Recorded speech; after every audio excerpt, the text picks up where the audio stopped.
오늘은 새해 들어서 첫 주일입니다. 아마 새해가 되면은 다 새 결심을 합니다. 그런데 일주일 지났으니 또 실망하는 사람도 있고 다시 힘을 내서 그 결심을 지켜야 되겠다 하는 사람도 있습니다. 그러나 이 모든 결심들은 또 우리가 갖고 있는 모든 꿈들은 영원히 토다가 되지 아니하면 그것이 허망해집니다. 새해는 매년 옵니다. 엄밀히 생각하면 그렇게 해도 새해도 아닙니다.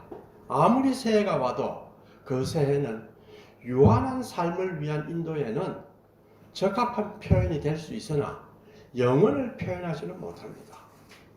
영혼 앞에서 시계의 시간은 무너집니다. 그래서 주님은 또 주님께는 하루가 천년 같고 천년이 하루 같다라는 표현을 사용합니다. 영혼을 알지 못하는 사람에게 있어서 삶이란 어떤 것인가? 야고보서에 나오는 것처럼 너희는 잠깐 보이다가 없어지는 안개요, 아침에 꽃이 피고 자라다가 저녁에 베어지는 풀과 같다. 이렇게 이야기를 합니다. 기독교는 영혼의 종교입니다. 그렇다고 유한한 이 삶을 포기하라는 종교는 아닙니다. 이 유한한 땅을 일터로 긍정하는 것이 또한 기독교입니다. 창세기에 보면 창조하신 후에 축복해요. 이 땅을 다스리라는 청지기로서 맡기신 또 사명이 있습니다. 그리고 영원히 이 유한한 세계에 들어왔다는 것이 기독교입니다. 그것이 바로 말씀이 육신이 되어 우리와 함께 거하셨다는 것입니다. 왜 영원히 이 유한한 세계에 왔을까요? 사랑을 위해서 왔습니다. 죽도록 사랑할 만한 가치가 있는 것이 우리 인간이고 이 세계라는 것을 인정하신 것입니다.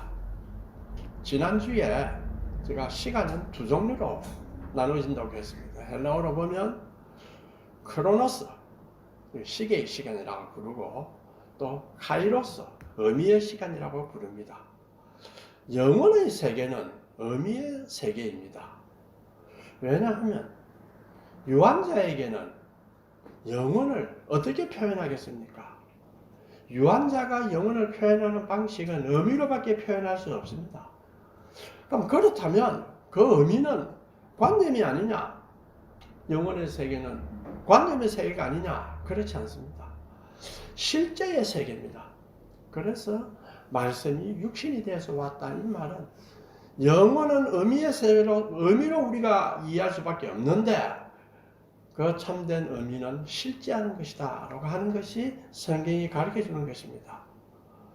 우리가 시계의 시간을 헬라어로 크로노스라 부르는데 우리가 연대기 있죠. 크로놀로지 하는 연대기는 이 크로노스에서 나왔습니다.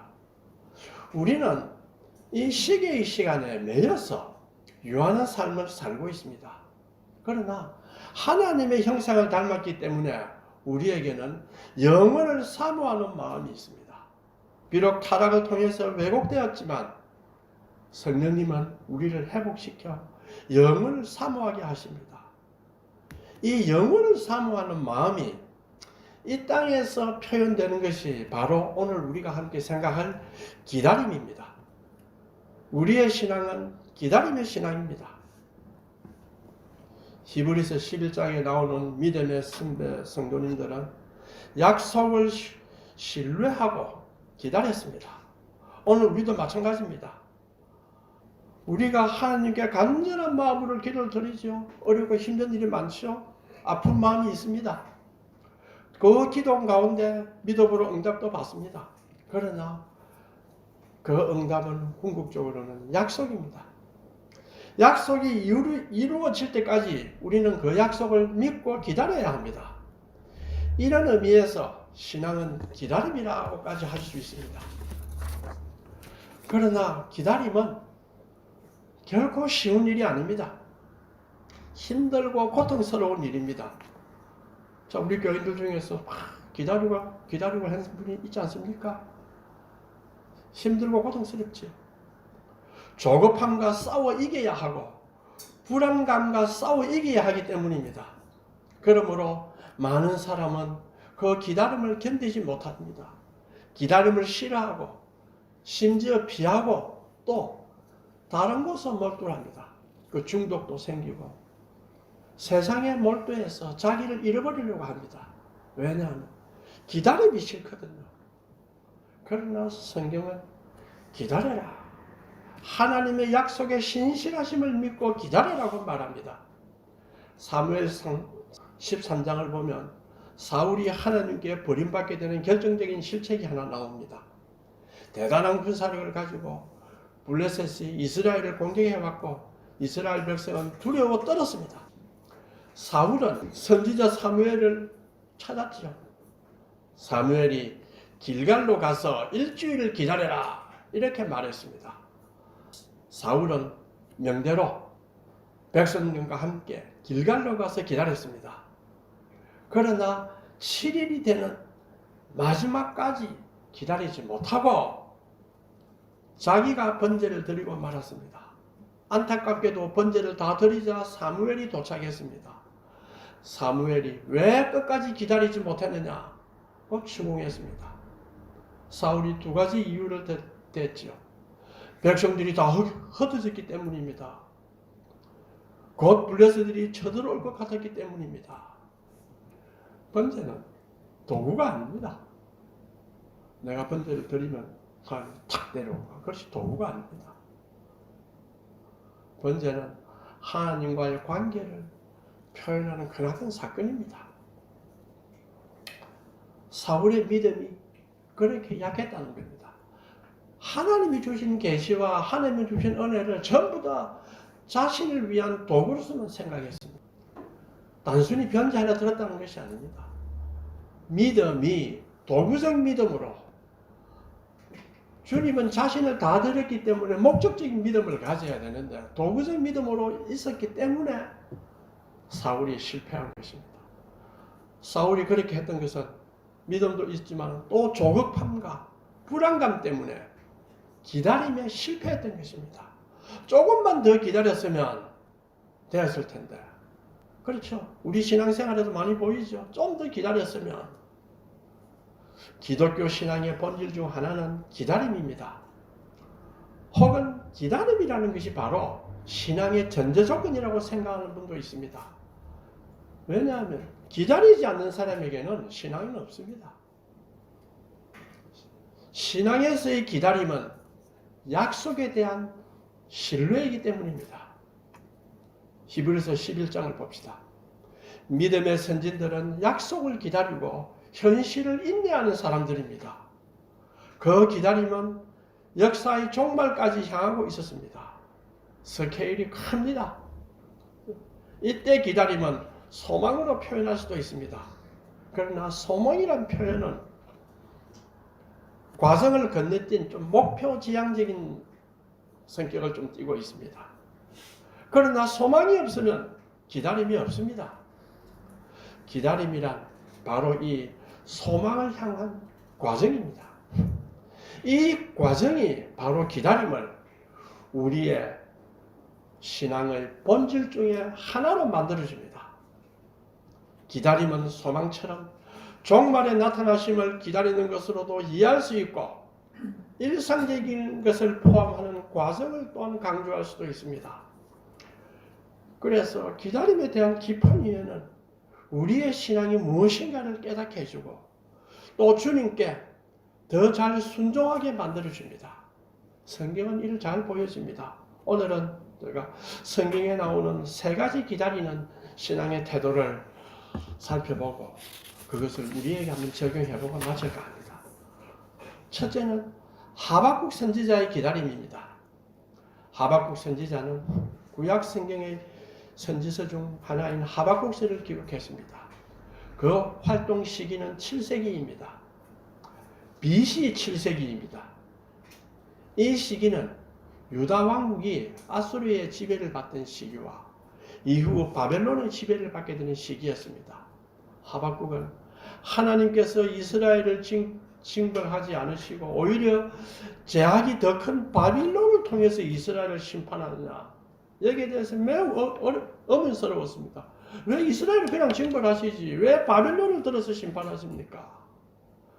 그는 하나님께 여호와여 내가 부르시지도 주께서 듣지 아니하시니 어느 때까지 이리까 내가 강포로 말미암아 외쳐도 주께서 구원하지 아니하시나이다 라고 합니다.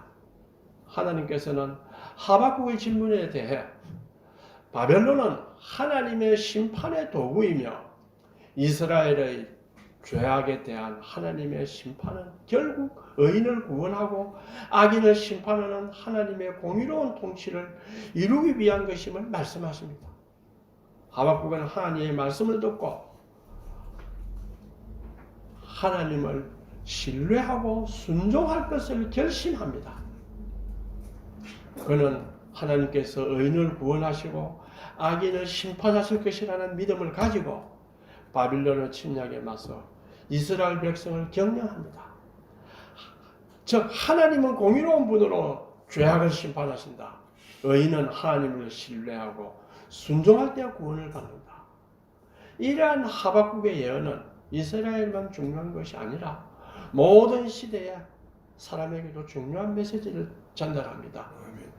보라, 그의 마음은 교만하여 그 속에서 정직하지 못하니 의인은 그의 믿음으로 말미암아 살리라. 영원한 메시지죠. 하박국은 하나님의 말씀을 듣고 하나님을 신뢰하고 순종할 것을 결심하여 이렇게 말합니다. 내가 여호와를 기다리고 나의 구원을 그에게 바라며 나의 하나님을 기다리리니 그가 내 발을 사자덫에서 건져내시며 나를 멸하는 자로부터 나를 구원하시리라 라고 노래합니다. 여러분, 우리가 지금 공경에 빠져 있을 때 힘들다고 한탄하지 마십시오. 기다림의 믿음을 가지고 기도하면 이 하박국의 믿음으로 구원을 기다리는 것이 옳지 않겠습니까? 또 둘째로 우리가 읽은 예레미야서 9절은 바벨론 포로로 잡혀갔을 때 어떻게 기다려라 하는 과정을 묘사했습니다. 당시 바벨론에서는 에스겔 선지자가 백성을 지도했습니다. 바벨론에는 많은 신이 있습니다. 그러나 성경은 세상에는 한 분 하나님만 계시며 하나님이 결국 자기 백성을 구원하실 것이라는 메시지를 에스겔은 굳게 믿었습니다. 자, 그런데 그 믿음이 실현되겠습니까? 하나님이 포로로 잡혀갔는데 구원해 줄 거라고 그걸 믿겠습니까? 우리는 36년이었어요. 우리는 70년이었습니다. 우리는 우리 땅에서 살았습니다. 70년을 1000km 이상을 걸어서 남의 땅에 가서 살 때 그들의 마음이 어떻겠습니까? 그 입장을 한번 돌아가 봅시다. 우리가 역사를 공부한다는 것은 그 역사의 시대에 가서 공감을 얻을 수 있도록 하는 것이 역사 연구에도 아주 중요한 역할입니다. 당시의 상황에서 돌아간다는 것은 불가능하게 보입니다. 바벨론이 망해서 그들을 노예할까요? 또 바벨론 왕이 선해서 야 너가 보내주겠다 이렇게 할까요? 그를 조지면 전혀 보이지 않습니다. 그런데 에레미야는 다음과 같이 예언했습니다. 여호와께서 이같이 말씀하시니라. 바벨론에서 70년이 차면 내가 너희를 돌보고 나의 선한 말을 너희에게 성취하여 너희를 이곳으로 돌아오게 하리라. 여호와의 말씀이니라. 너희를 향한 나의 생각을 내가 안 하니 평안이요 재앙이 아니니라. 너희에게 미래와 희망을 주는 것이니라. 이것이 기다림의 신앙입니다. 너희가 내게 부르짖으면 내게 와서 기도하면 내가 너희들의 기도를 들을 것이라. 굉장한 예언이죠. 그 당시 포로로 잡혀가서 살고 있는 그 사람들에게는 어마어마한 예언입니다. 이 내용을 예레미야가 편지를 써서 바벨론으로 보냈습니다. 당시 이스라엘 백성의 포로 생활이 어찌했겠습니까? 이방인의 우상숭배와 삶을 공유하지 않으면 어떻게 했어요? 느부갓네살은 신앙의 자유는 주었습니다. 그러나 얼마나 소외되겠습니까? 또 도대체 너가 하나님은 만물을 창조하고 모든 걸 다 만드는 하나님인데 뭐고 너는 쫓겨와서 사람 몇 명 안 되는데 얼마나 힘들고 고통당하겠어요. 또 얼마나 큰 해에 차 있겠습니까? 야, 이래 고통스러우는데 내가 하나님을 섬기고 살아야 되나? 열심히 기도했는데 안 들어주지 않느냐? 70년입니다. 우리 36년도 길었습니다. 그것은 2배입니다. 이런 해에 차 있을 때 에레미야는 귀환을 이야기합니다. 뿐만 아니라 자, 불가능한 상황에서 귀환을 이야기하는 것으로 그치지도 않고 포도원을 지어라. 텃밭을 가꾸어라. 열심히 일하며 살아라. 또 결혼해서 자녀를 낳고 또 자녀를 결혼시켜 손자를 다 낳게 해라. 그래서 사람을 늘려라. 그렇게 해서 돌아가서 하나님의 나라를 이룩하라. 이런 뜻입니다. 그러나 거기서는 그치지 않았습니다. 하나님의 새 언약 이야기도 합니다. 이는 개개인에게 영을 부어주는 것입니다. 예레미야 31장 31절에 나오죠. 여호와의 말씀이니라 보라 날이 이르리니 내가 이스라엘 집과 유다 집에 새 언약을 맺으리라. 우리는 이 새 언약의 후손입니다. 이 언약은 내가 그들이 조상들의 손을 잡고 애굽 땅에서 인도하여 내던 날에 맺은 언약과 같지 않다. 왜냐하면 그들이 내 언약을 깨뜨렸기 때문이다. 그럼에도 용서하시고 하나님은 새 언약을 나의 법을 그들의 마음속에 두고 그들의 마음에 기록해요. 나는 그들의 하나님이 되고 그들은 내 백성이 될 것이라. 이렇게도 말했습니다. 자, 이러한 희망은 오늘 우리들의 큰 힘이 될 것입니다. 유대인들이 바벨론에서 유대로 귀환하는 것은 크게 세 차례로 이루어졌습니다. 1차 귀환은 BC 538년에서 537년까지입니다. 이때 귀환한 유대인은 약 4만 명이라 합니다. 또 딴 데 찾으니까 5만 명이라고 합니다. 아마 4만 명이 맞는 것 같아요. 스룹바벨을 중심으로 예루살렘 성벽을 재건하기 시작했습니다. 다 무너졌죠. 2차 귀환은 1차 귀환 후에 80년이 지난 규현전 457년경 에스라의 인솔로 귀환이 이루어졌습니다. 예레미야가 실망하지 말고 기다리라. 포도나무를 심고 일하라 했죠. 자, 1차 70년 동안 이 포로로 있다가 1차 귀환했죠. 그 다음에 또 80년을 있다가 2차 귀환을 합니다. 어마어마한 시간입니다. 왜 열심히 일했느냐? 그렇게 함으로 해서 공동체가 강해지고 거기에서 에스라를 키워냈습니다. 유대 땅으로 귀환하려면 말씀을 가르치는 지도자가 있어야 합니다. 모두 사명을 가지고 힘써 예언을 믿고 지켰기 때문에 귀환이 가능한 겁니다. 1000km 이상을 걸어서 귀환하는데 그들의 수는 약 2만 명입니다. 제2성전을 재건했습니다. 에스라는 대제사장 아론의 16대 손으로 율법에 통달한 학사이며 제사장입니다. 그냥 돌아간다 하고 되는 것이 아닙니다. 식민지로 있다가 풀렸다. 식민지로 풀리면 된다. 그렇지 않습니다. 공부하고 열심히 노력하고 있는 많은 학자와 지식인들이 있어야 됩니다. 그렇지 않으면 식민지에서 벗어난 나라가 어떻게 살 수 있습니까? 예레미야가 텃밭을 가꾸라 포도나무를 심으라. 뭐겠습니까?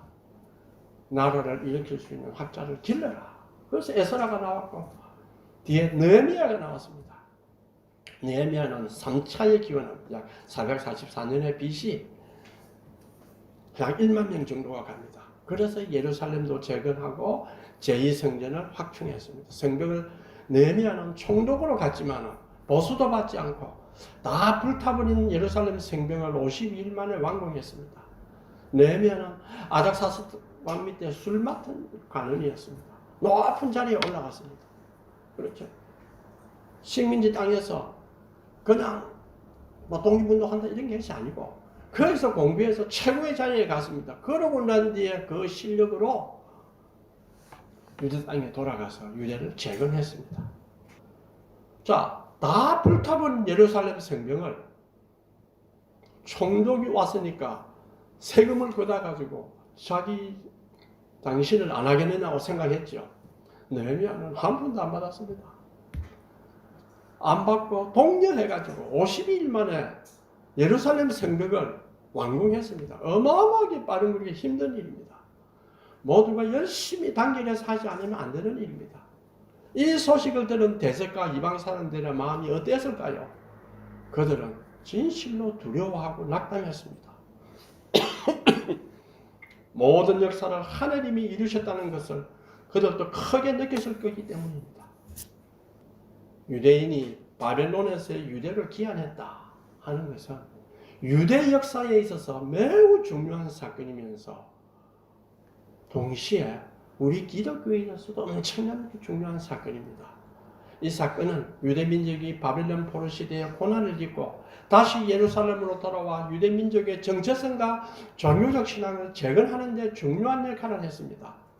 그것은 오늘날 기독교가 탄생하는 데에도 초석이 되었습니다. 그때의 기쁨을 노래하는 시가 시편 126편에 나옵니다. 여호와께서 시온의 포로를 돌려보내실 때에 우리는 꿈꾸는 것 같았도다. 그때에 우리 입에는 웃음이 가득하고 우리 혀에는 찬양이 찼었도다. 그때에 문나라 가운데서 말하기를 여호와께서 그들을 위하여 큰 일을 행하셨다 하였도다. 그런데 그들이 이리 오는 기쁨 밑에는 뭐가 있었습니까? 눈물을 흘리며 씨를 뿌리는 자는 기쁨으로 거두리라. 이것이 있습니다. 울며 씨를 뿌리는 나가는 자는 반드시 기쁨으로 그 곡식단을 가지고 돌아오리라. 그들이 고난 속에서 하나님의 말씀에 대한 신뢰를 했기 때문에 눈물을 흘리며 씨를 뿌렸습니다. 약속의 신뢰와 순종의 노력은 그들에게 희망을 굳게 했습니다. 신뢰와 순종은 우리 삶의 시야를 바꿉니다. 등산 전문가들은 산에서 조난을 당해서 목숨을 잃는 사람의 대부분은 조난당한 현장에서 죽는 경우는 극히 드물다. 히말라야 같은 데는 이제 조난당한 현장에 죽겠지만은 그 외 산에서는 극히 드물다고 합니다. 마을 가까이 내려와서 죽는 경우가 많다고 합니다. 만약 이 사람들이 자기 마을 근처까지 내려왔다는 사실을 알아들었으면 그렇지 않았을 겁니다. 그럼 되게 모르죠. 산속을 헤매다가 이제는 도저히 안 되겠다. 더 이상 희망이 없다. 생각하고 모든 것을 포기해버려서 죽음을 맞이하게 된다고 말합니다. 만약에 자신이 마을 가까이에 내려왔다는 사실을 알았다면 결코 죽지 않았을 것인데 말입니다. 그래서 전문사랑이는 조난을 당한 사람들에게 이렇게 조언한다고 합니다. 조난을 당해서 버티다가 이제는 마지막이라고 느꼈을 때 그때 30분만 더 버텨라. 그럼 힘이 생긴다. 이 버티는 것이 중요합니다. 그래서 세상에서 가장 강한 사람이 누구냐?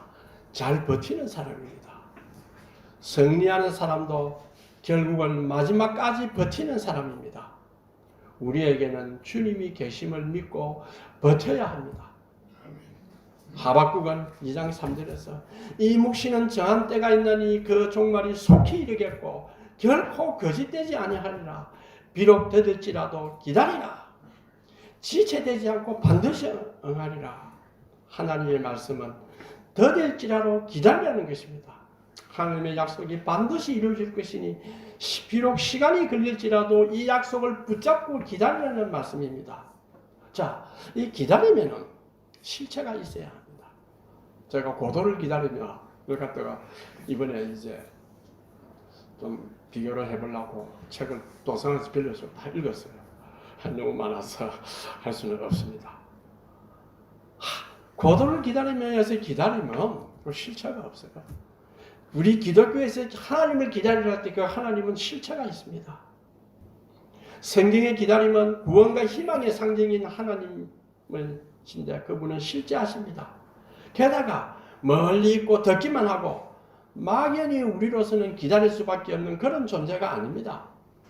그리스도를 통해서 그의 고난과 십자가를 통해서 우리를 구원하신 분입니다. 그리고 부활을 통해서 죽음을 정복하여 우리에게 부활에 참여할 소망을 주셨습니다. 그래서 마음에 새겨진 약속의 성령이 오셔서 우리와 함께 있는 것입니다. 마지막으로 세 번째 신약에 나오는데 기다린 사람은 누구냐? 시몬입니다. 옛날에 시몬이 주님을 기다린 사람들 하면서 조금 이야기를 했습니다. 그러니까 제가 자세히 봤습니다. 시몬을 보니까 그냥 의롭고 경건하여 하나님의 위로를 기다리는 자라고만 기록되어 있습니다. 어떤 사람인가 찾아보니 없어요. 사회적 지위가 있는 사람도 아니고 제사장이나 서기관과 같이 혹은 바리새인 같이 당대의 지도자나 당대의 지식인도 아닙니다. 그렇다고 또 부자도 아닙니다. 우리와 같이 보통 사람입니다. 평범한 사람입니다. 그러나 그는 믿음을 지킨 사람입니다. 누가복음 2장 29절에 시몬이 아기 예수를 안고 찬양한 노래가 나오는데 그는 하나님을 찬양하면서 이제 종을 편안히 놓아주시는도다 이렇게 말했습니다. 자, 죽을 때 하나님 나를 이제 편안히 놓아주시는군요. 얼마나 열심히 살았으면 얼마나 하나님께 받았던 그 참 비전을 충실하게 지켰으면 이러한 유언을 하겠습니까? 시몬은 어렵고 힘든 이스라엘 유대 상황에서도 메시아가 온다. 어마어마한 비전입니다. 그거 어떻게 믿겠습니까? 그러나 하나님이 자기는 그걸 받았다 이거예요. 그러니까 포기하지 않았습니다. 이것은 무엇을 의미합니까? 한번 생각해 보십시오. 누가복음이란 어떤 책이냐? 복음서 앞에 두 복음서가 다릅니다. 데오빌로 가카에게 예수가 구세주로 부활하신 분이라는 걸 증거하기 위해서 정확한 이야기를 자세히 쓰겠다고 하신 분입니다. 그렇죠? 그런데 누가는 주님을 본 사람, 주님을 증거하는 증인으로 사람을 택해야 되는데 시몬을 택했어요. 시몬보다 더 사회적 지위가 있고 유력한 사람을 등장시켜야지 그 증거력이 더 강하지 않겠습니까? 그런데 누가는 이름 없는 성경이 기록한 사람입니다.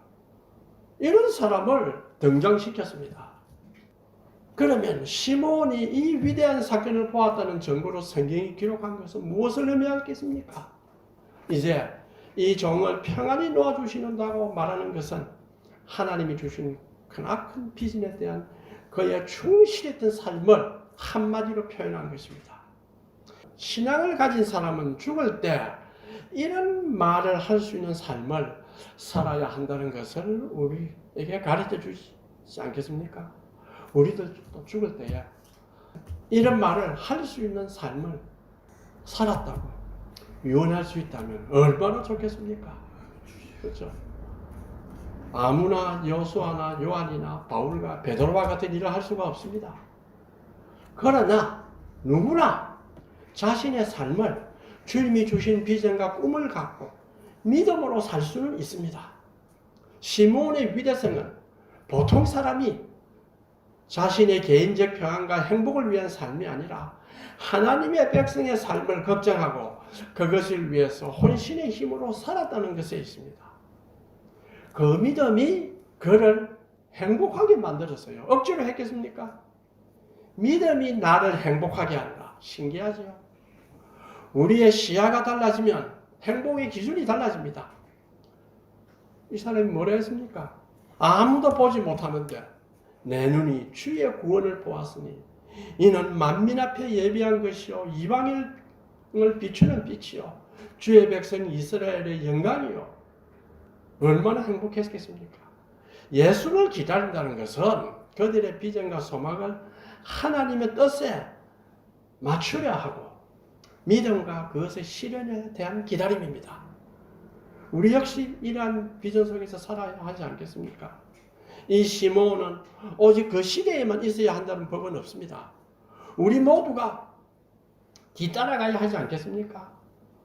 우리가 지금 당하고 있는 고난은 좀 크지만은 포로로 잡혀간 유대인들이 바벨론 땅에서 흘린 눈물의 삶에 비하면 우리는 훨씬 나을 것입니다.